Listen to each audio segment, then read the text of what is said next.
Pengelola bukan pemilik. Kebenaran yang sering terlupakan. Dalam hiruk-pikuk hidup yang mengejar kepemilikan dan status, kita sering tersesat, melupakan kebenaran fundamental tentang keberadaan kita di dunia ini. Firman Tuhan dengan tegas mengingatkan, kita bukan pemilik, melainkan hanya pengelola. Ini bukan sekadar teori, melainkan prinsip hidup yang harus mengakar dalam setiap tindakan kita. Mazmur 24 ayat 1. Tuhanlah yang empunya bumi serta segala isinya, dan dunia serta yang diam di dalamnya. Imamat 25 ayat 23. Tanah jangan dijual mutlak, karena akulah pemilik negeri itu, dan kamu adalah pendatang dan penduduk sementara di hadapanku.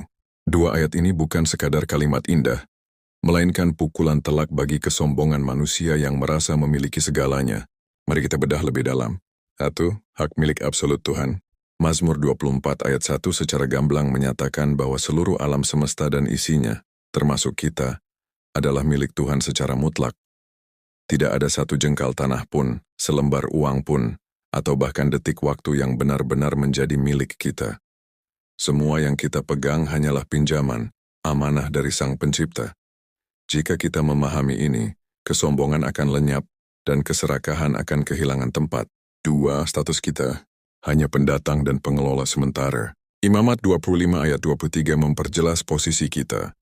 Bahkan dalam konteks kepemilikan tanah, yang sering menjadi simbol kekayaan dan kekuasaan, Tuhan berfirman, akulah pemilik negeri itu dan kamu adalah pendatang dan penduduk sementara di hadapanku.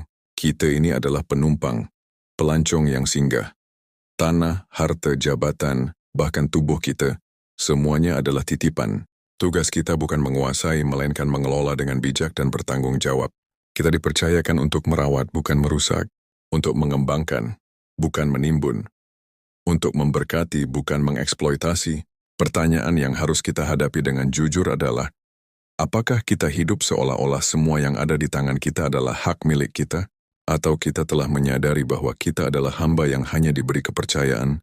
Jika kesadaran akan status kita sebagai pengelola belum juga dimengerti dan tidak meresap di hati, maka inilah saatnya untuk berbenah. Evaluasi ulang cara kita menggunakan harta, waktu, dan talenta. Apakah semua itu kita arahkan untuk kemuliaan Tuhan dan kebaikan sesama? Atau hanya untuk memuaskan ego pribadi? Hentikan keserakahan dan penimbunan. Ingat, kita hanya pengelola. Apa yang kita kumpulkan akan kita pertanggungjawabkan. Hidupkan kerendahan hati. Posisi, kekayaan, atau popularitas hanyalah alat dan media, bukan tujuan.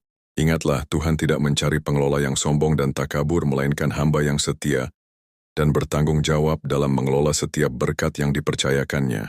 Ini adalah panggilan